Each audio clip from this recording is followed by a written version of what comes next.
everyone, it's me Dr. Zainab and I hope your spirits are high.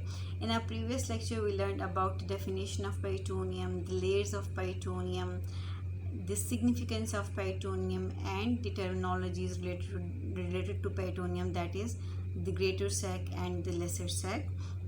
Today we further proceed from it. As I told you already that the abdominal organs are suspended in abdominal pelvic cavity or in peritoneal cavity via peritoneum. So this peritoneum occurs in different forms. It occurs in the form of mesentry, it occurs in the form of omentum, and it occurs in the form of peritoneal ligaments. We will learn them one by one. Okay, so first of all we have omentum. If someone asks from you that what is omentum, you will simply say that it is a layer of peritoneum.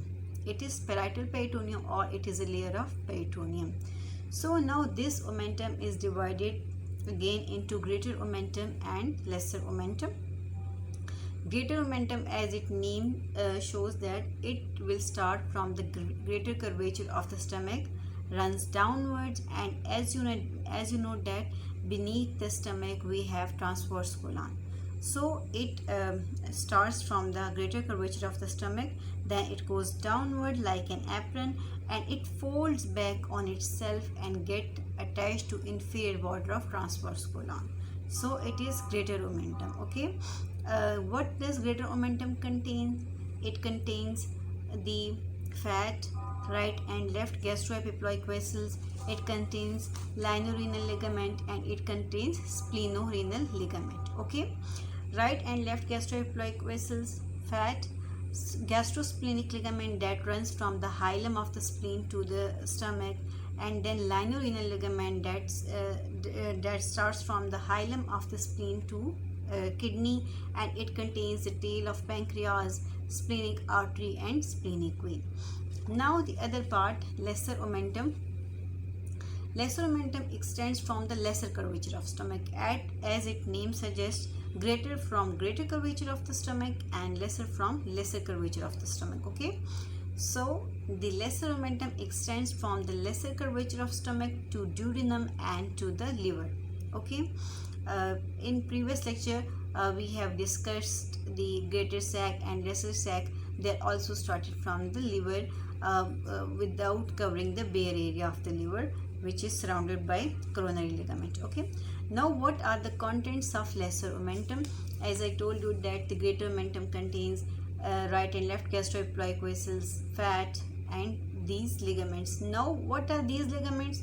If someone asks from you what are these ligaments, you will simply say that these are the layers of peritoneum.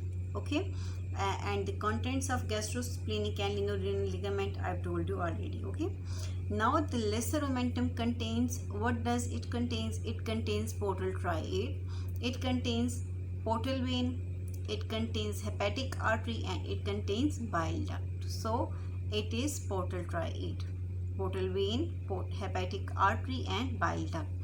Now we have very important topic today, and that is epiploic foramen. Epiploic foramen is basically, as we have discussed already, that it is a slit-like opening or it is a vertical slit-like opening through which lesser sac communicates with the greater sac. As this connection is very much important, that we will discuss it later, that why it is important, but first you must know that it is an opening, slit-like opening through which lesser sac communicates with the greater sac. Here you can see that I have drawn a diagram for you. Above we have liver. Okay, we are seeing the underside of the liver. Okay, it is the underside of the liver. This is gallbladder.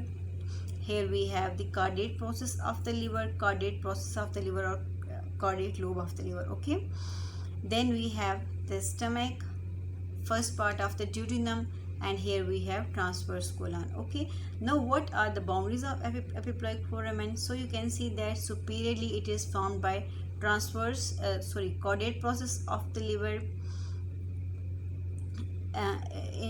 Posteriorly it is formed by inferior vena cava. You can see here it is inferior vena cava. Okay, it is inferior vena cava. Superiorly we have caudate process of the liver. Inferiorly we have first part of the duodenum starting from the stomach, from the pylorus. It is the first part of the duodenum. And what lies anteriorly to this epiploic foramen, as we can't see that in this diagram, but anteriorly there is the free right margin of the lesser omentum. Okay, so these are the boundaries of epiploic foramen. It is mostly asked in vivas and OSCEs. So you must know that what is the epiploic foramen.